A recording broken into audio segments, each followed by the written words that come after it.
Dalam tahun 2014 ini, Kementerian Pan-RB melalui Kedeputian Reformasi Birokrasi, Akuntas Aparatur dan Pengawasan telah melakukan evaluasi akuntabilitas kinerja kepada seluruh kementerian, lembaga, provinsi, dan seluruh kabupaten kota.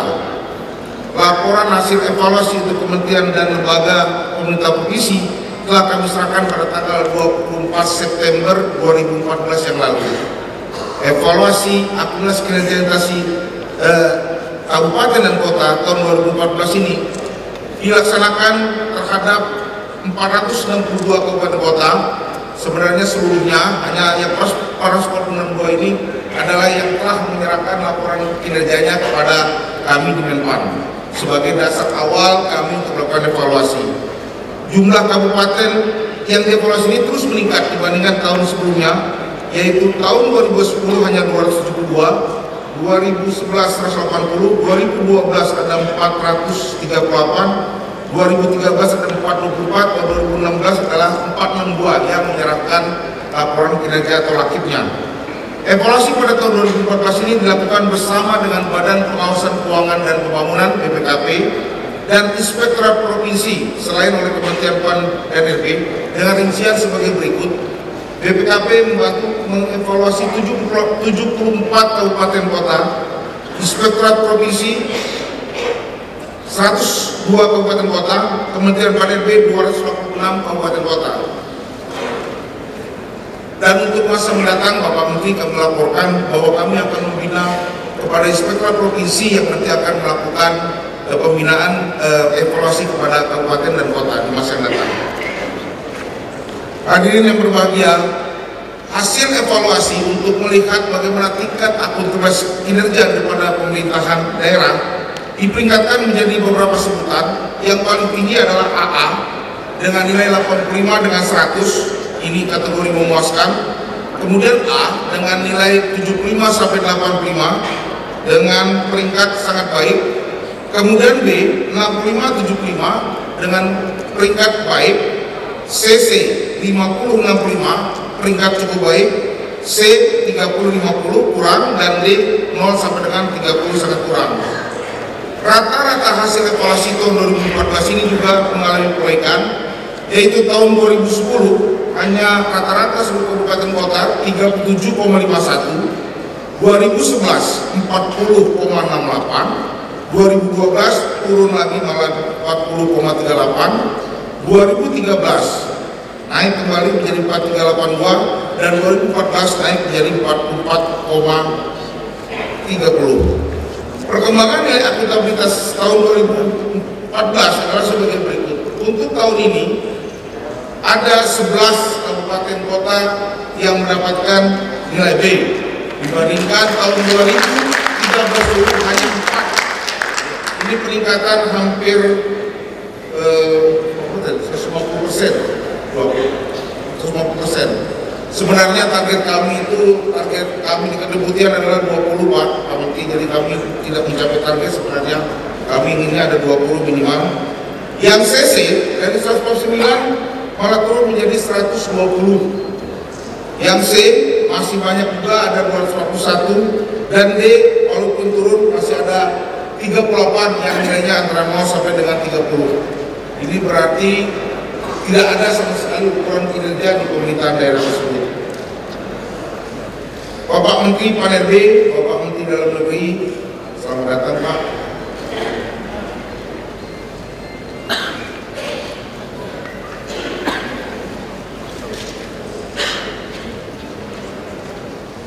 Selamat datang Bapak Menteri, Pak Sekjen Mendagri. Kami lanjutkan, Bapak Menteri Pan-RB, Bapak Menteri Dalam Negeri, Bapak Ibu Bupati dan Wali Kota, serta hadirin sekalian yang kami hormati. Kami terus berupaya untuk memperbaiki kualitas penerapan akuntabilitas kinerja di berbagai instansi pemerintah sebagai bagian dari reformasi birokrasi. Kami berusaha untuk terus menyempurnakan dan menyederhanakan penerapan sistem akuntabilitas kinerja ini sebagai tindak lanjut dari Peraturan Presiden Nomor 29 Tahun 2014 tentang sistem akuntabilitas kinerja instansi pemerintah. Kementerian Pan-RB bersama-sama dengan Kementerian Keuangan, Menteri Dalam Negeri, Kementerian Bappenas telah menetapkan Permenpan nomor 53 tahun 2014 tentang petunjuk teknis penyusunan perjanjian kinerja, pelaporan kinerja dan review atas laporan kinerja. Kebijakan ini telah mencoba menyelaraskan kebijakan perencanaan, penganggaran, dan pelaporan kinerja sehingga lebih terintegrasi dan diharapkan bisa lebih menyederhanakan proses pelaporan yang sudah ada ini.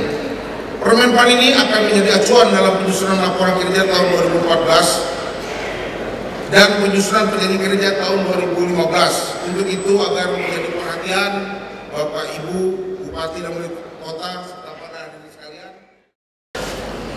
Sebelumnya kami mencatat bahwa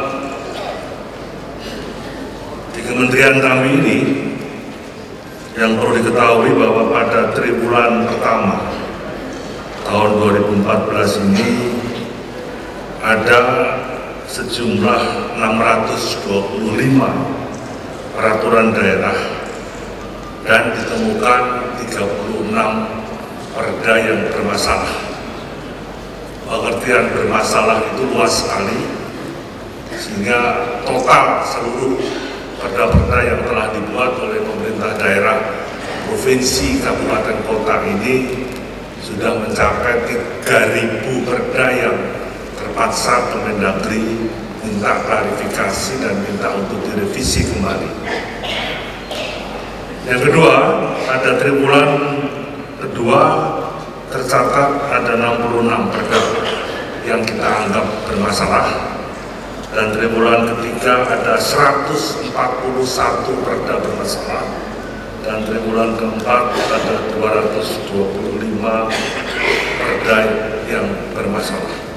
Ini dari satu sisi bahwa keputusan politik pembangunan pemerintah pusat, pemerintah daerah, provinsi, kabupaten, kota, baik yang menyangkut penyusunan APBD, yang menyangkut pembuatan perda-perda, itu egoisme sektoral, ketidakfahaman atau ketidaksengajaan tumpang tindihnya antara satu undang-undang, antara satu PP, Kepres, sampai permen-permen daripada seluruh kementerian ini dijabarkan berbeda dengan perda-perda yang ada.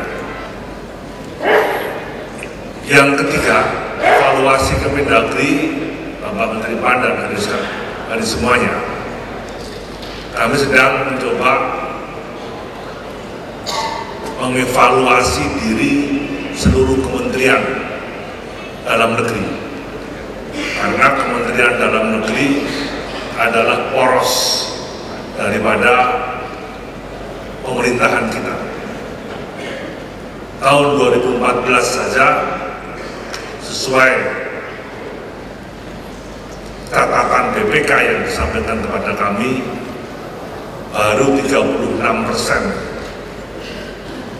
pemerintah pusat, termasuk pemerintah daerah, provinsi, dan tingkat 2 yang mampu melaporkan pertanggungjawaban penggunaan keuangan negara dengan baik.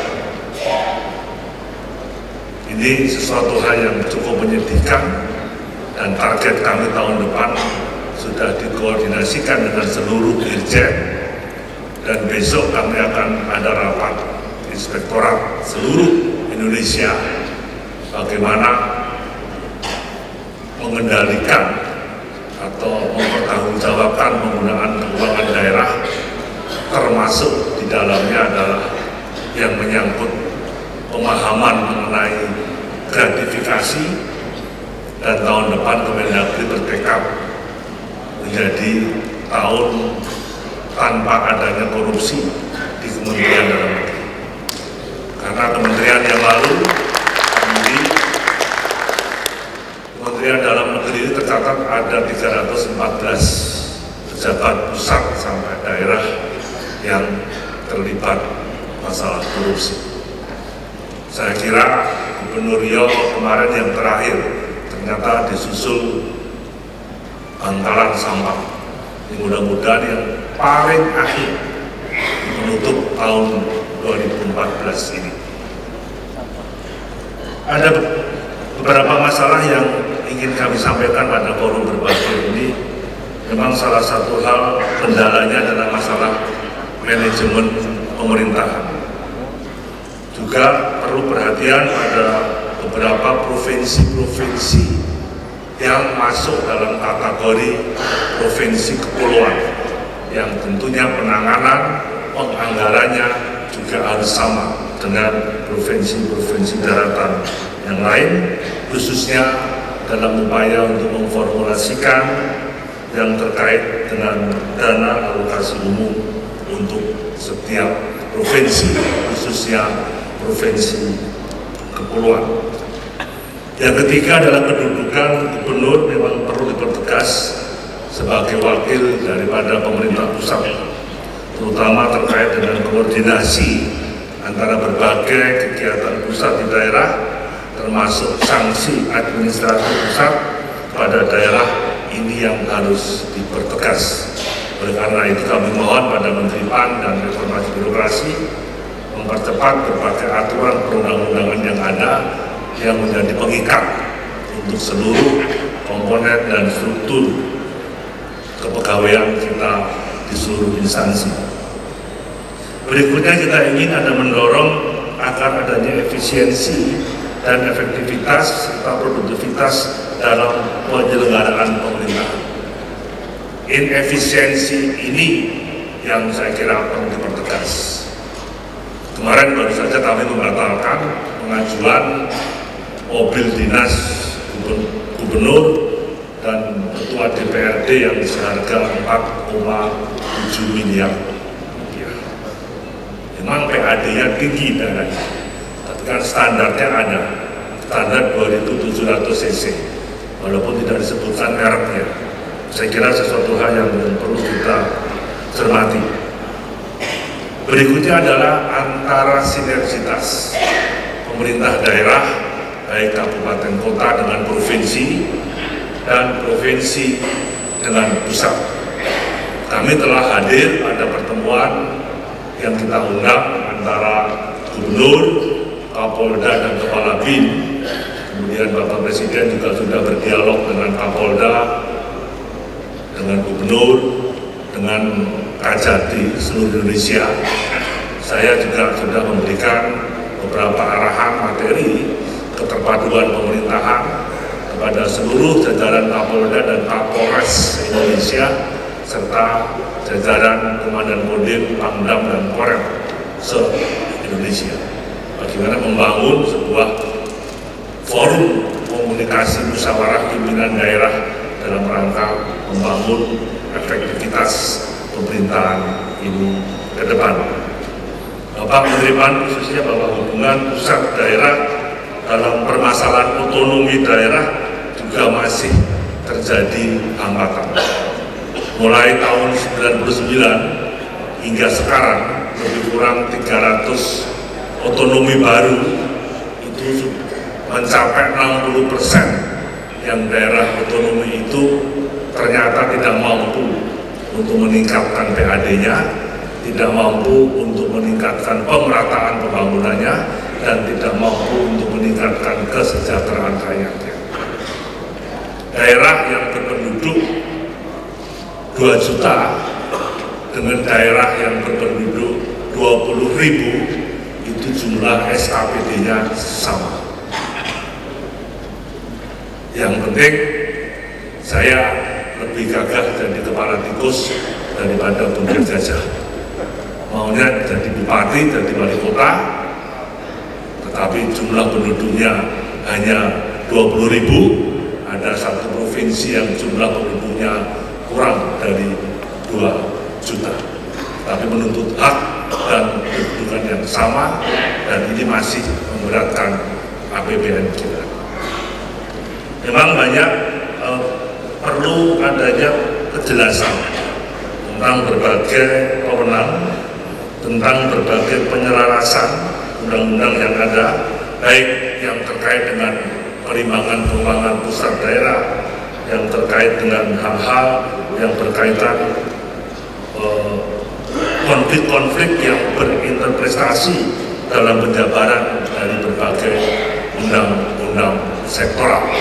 Saya kira sekarang seluruh masyarakat punya hak yang sama untuk menilai setiap kinerja pemerintah di berbagai sektor, dan pemerintah khususnya juga terbuka terhadap saran kritik, tapi kita juga harus menerapkan berbagai hal-hal yang perlu menjadi kebijakan kita.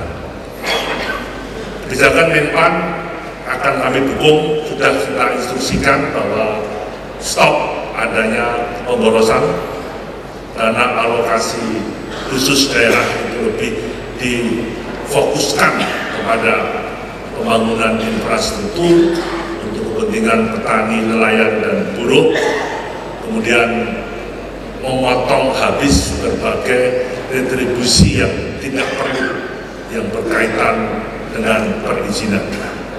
Jujur Pak Menteri Pan, bahwa dari sejumlah provinsi, kabupaten, kota yang ada, itu ternyata baru 170 kabupaten kota yang baru menerapkan perizinan terpadu satu kata, SOP-nya.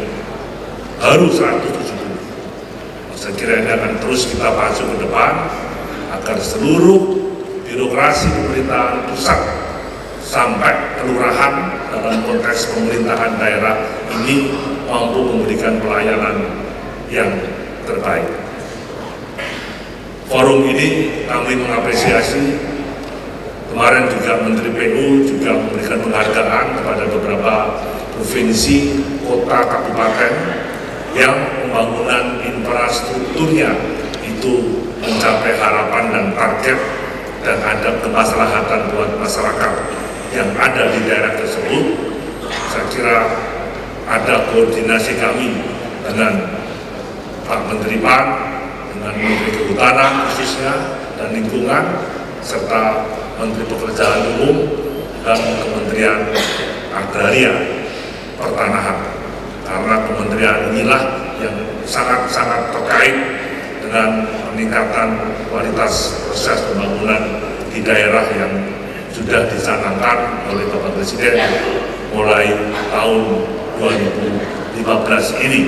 Misal 49 pembangunan irigasi, pembangunan jalur kereta api di Sumatera, di Kalimantan, jalur-jalur lain yang tersebar di seluruh Indonesia. Terima kasih kepada Bapak Menteri Pan, waktu yang diberikan kepada kami. Kita terus bersinergi dengan Menteri Pan untuk bagaimana memperkuat posisi Kementerian Dalam Negeri dalam konteks kementerian negara, aparatur negara sebagai poros daripada pemerintahan kita secara nasional.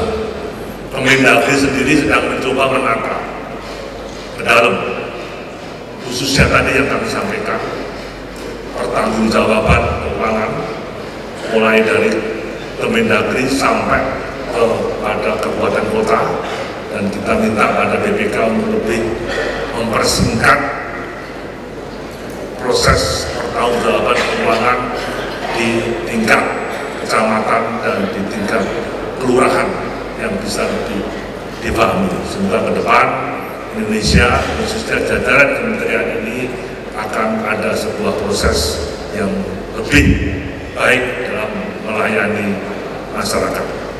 Selamat pada Bapak Menteri Pan yang pada forum pagi hari ini, dan semua yang nanti akan mendapatkan penghargaan ini untuk memacu, karena kami ingin setiap daerah harus mempunyai niat untuk membangun inovasi baru di berbagai sektor, sehingga bisa menjadi acuan dari seluruh pemerintah daerah secara terpadu.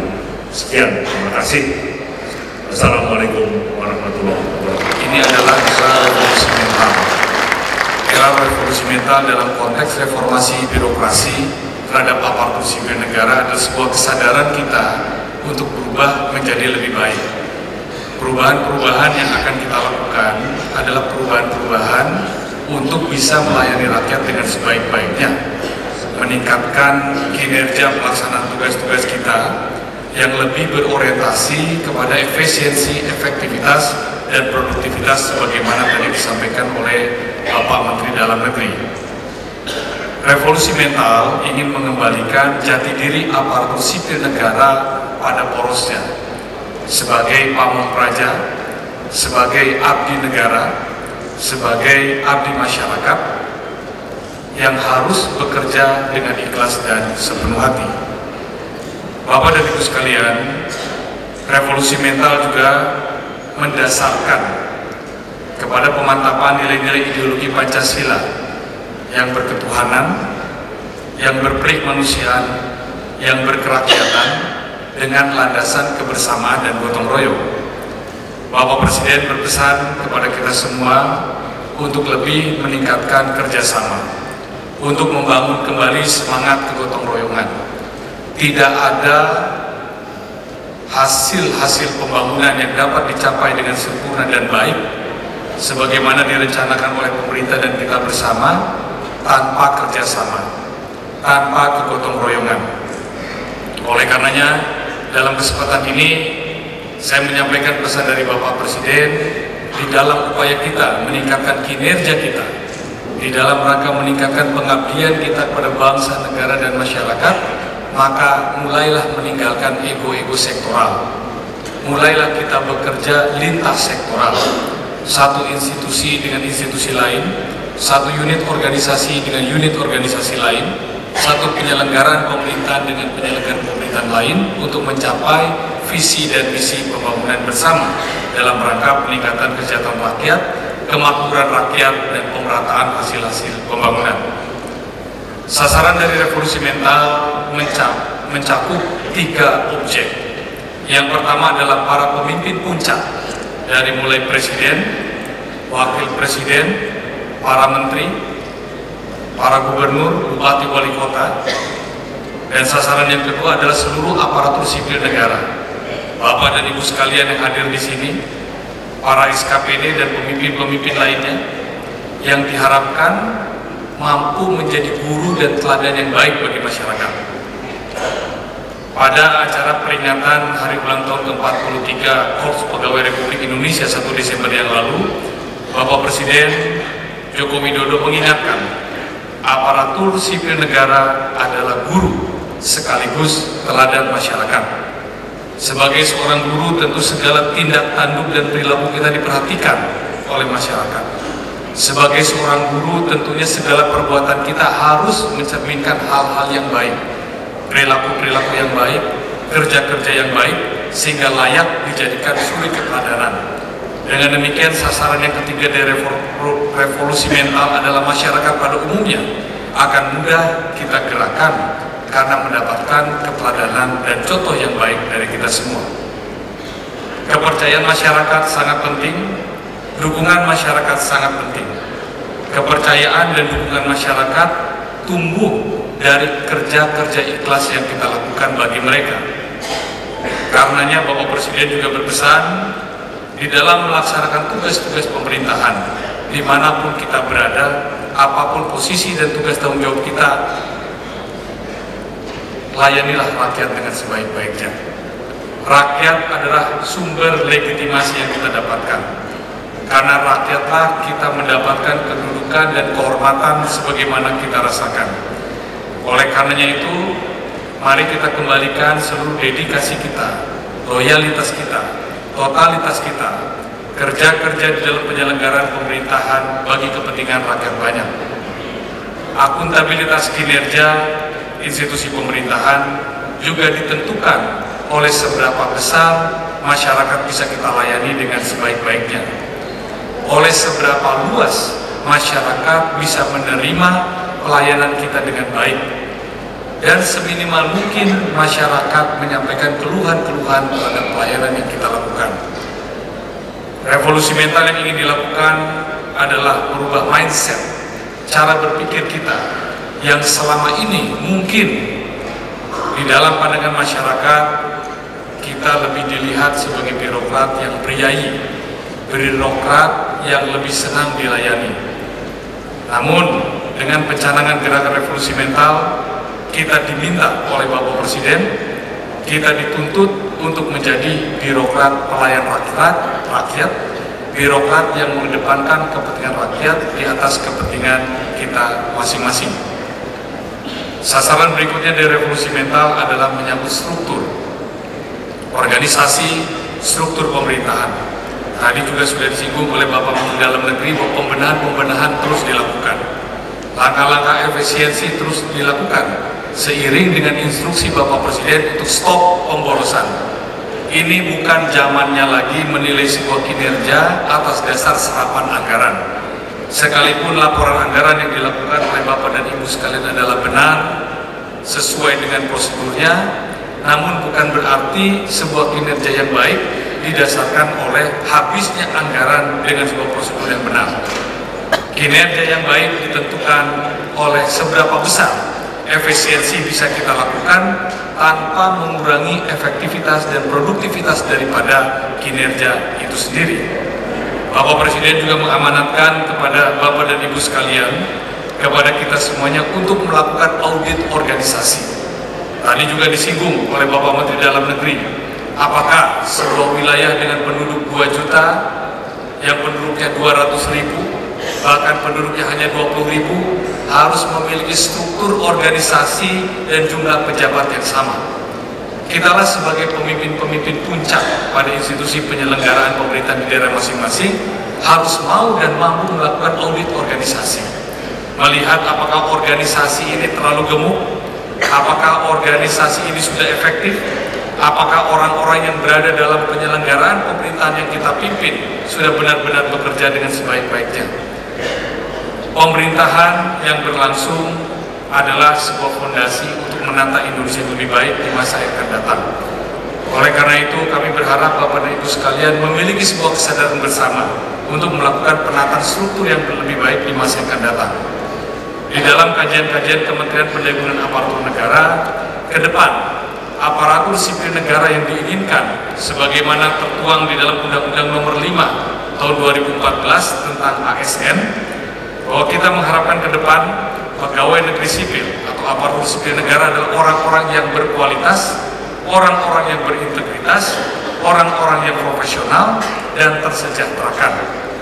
Oleh karenanya, Bapak dan Ibu sekalian, kami sangat berharap bahwa ke depan kita harus mampu melihat apa yang menjadi kebutuhan organisasi kita. Kita tidak bisa lagi terus-menerus menerima pegawai tanpa sebuah proses seleksi yang benar. Kita ke depan menginginkan sebuah postur aparatur sipil negara yang ramping, yang mampu merespon kebutuhan-kebutuhan masyarakat, yang mampu merespon kompetisi global, dan mampu menyajikan pelayanan yang terbaik. Pelayanan yang baik kepada masyarakat akan menumbuhkan kepercayaan yang besar. Kepercayaan akan menumbuhkan dukungan, dan dukungan rakyat yang luas adalah modal pemerintah melaksanakan tugas-tugas pembangunannya dan modal pemerintah untuk melaksanakan kebijakan-kebijakannya dengan dukungan rakyat yang kuat. Yang selanjutnya, revolusi mental mengharapkan adanya perubahan kultur, cara berpikir, budaya kerja yang lebih bertanggung jawab. Tentu di dalam merubah ini semua, di dalam melakukan perubahan reformasi birokrasi yang menyangkut mindset, cara berpikir, struktur organisasi yang harus lebih ramping dan responsif, dan juga tentunya kultur budaya kerja aparatur sipil negara yang lebih berdisiplin dan bertanggung jawab, pemerintah akan mengeluarkan beberapa peraturan. Sebagaimana tadi sudah dilakukan sebuah konsolidasi sinergis kelembagaan antara Kementerian Dalam Negeri dan Kementerian Pendayagungan Aparatur Negara. Kementerian Dalam Negeri sebagai leading sektor pembinaan aparatur pemerintahan, sementara Kementerian Pendayagungan Aparatur Negara adalah leading sektor di dalam implementasi pengawasan dan peraturan-peraturan yang berlaku bagi aparatur sipil negara. Bapak dan Ibu sekalian, peraturan-peraturan akan banyak disampaikan. Peraturan-peraturan ini bukan hanya sekedar masalah pencitraan atau mengulang-ulang peraturan yang ada, Tetapi di era revolusi mental di bawah kepemimpinan Bapak Presiden Joko Widodo, peraturan ini benar-benar akan kami terapkan dengan sebaik-baiknya. Setelah peraturan-peraturan ini dikeluarkan, yang kedua yang dibutuhkan ada keteladanan, konsistensi kita semua untuk menjadi pemimpin yang baik, menjadi pemimpin, menjadi aparatur sipil negara sebagai layaknya seorang guru dan teladan masyarakat. Keteladanan sangat dibutuhkan sebagai faktor penggerak kepercayaan dan dukungan masyarakat.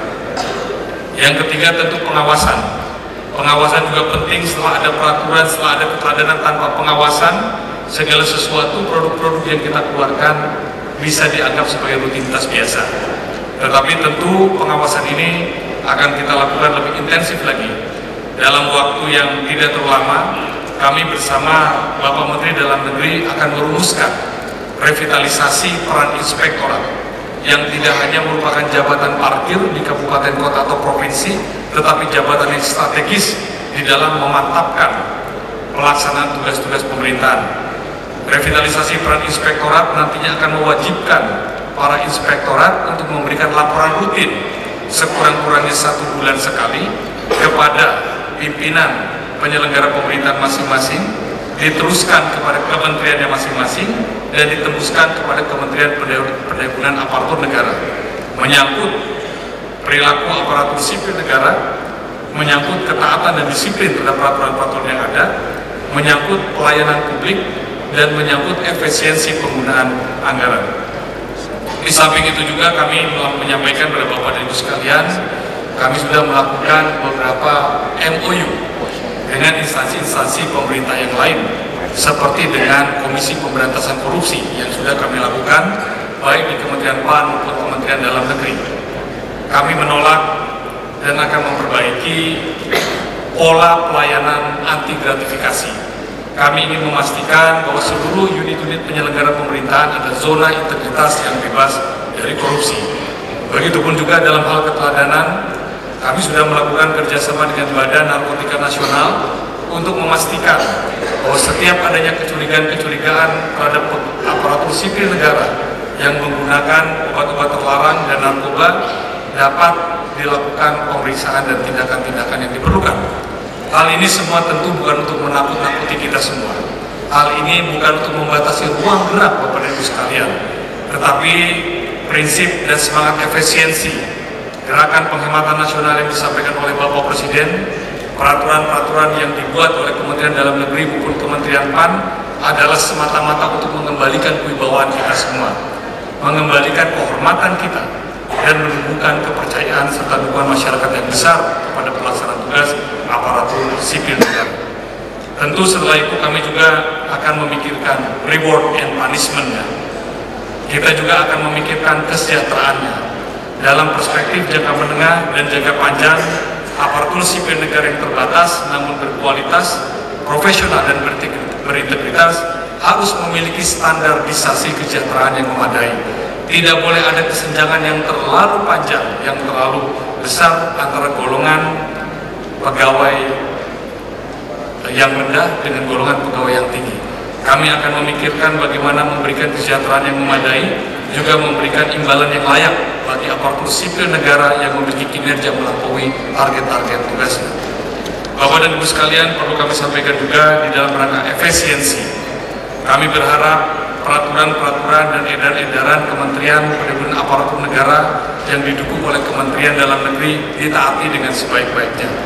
Kami telah memikirkan dengan masak, dengan penelahan, dan juga simulasi-simulasi mengapa kita harus kembali melaksanakan kegiatan-kegiatan pemerintahan pada fungsi-fungsi pemerintahan.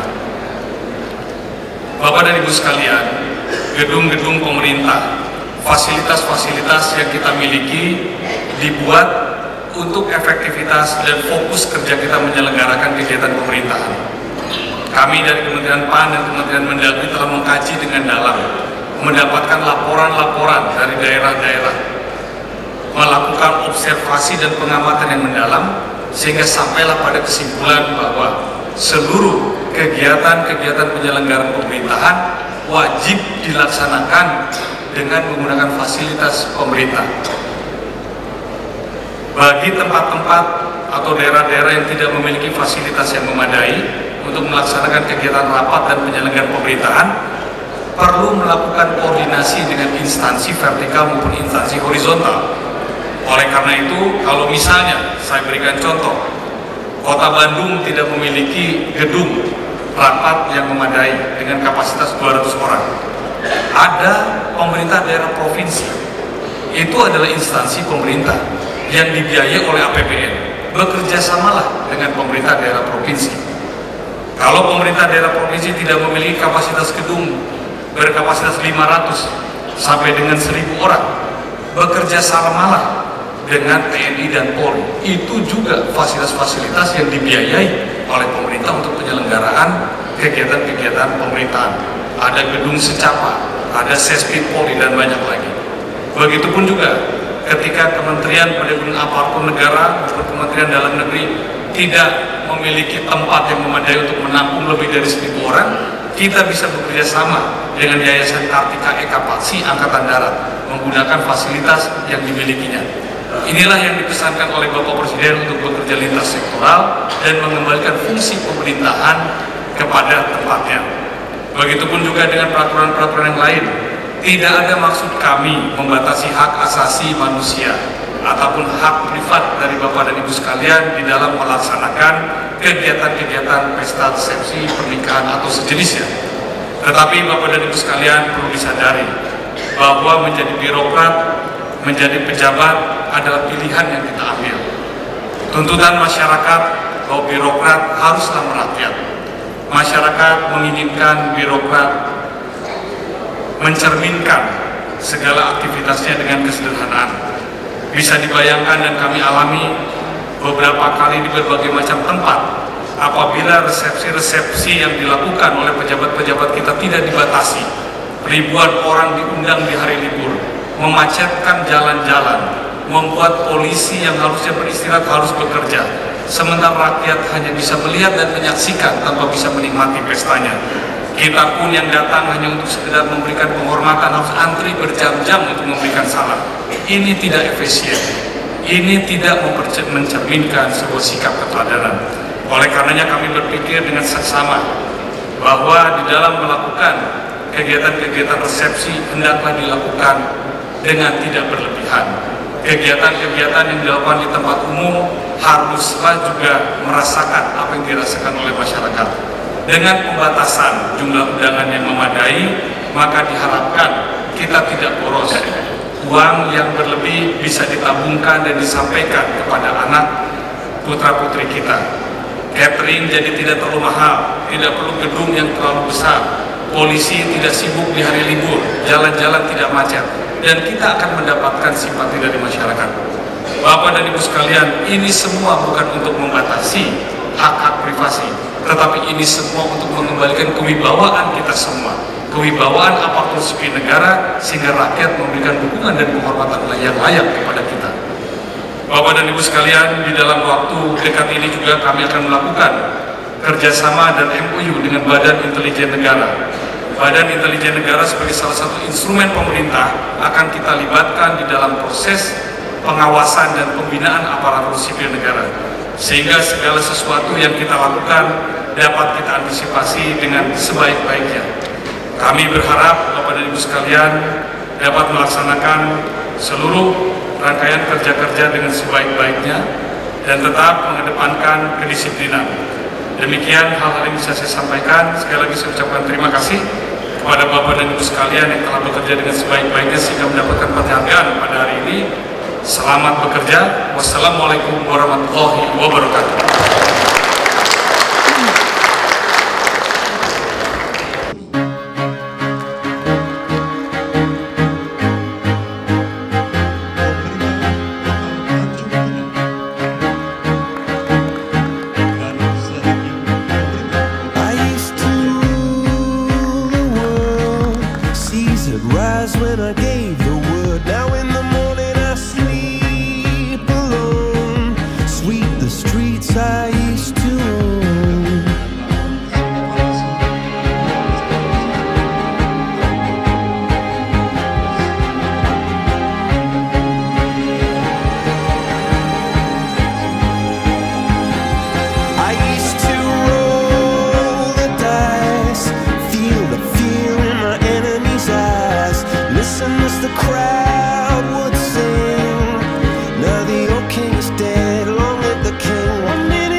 to let me in. Shattered windows and the sound of drums.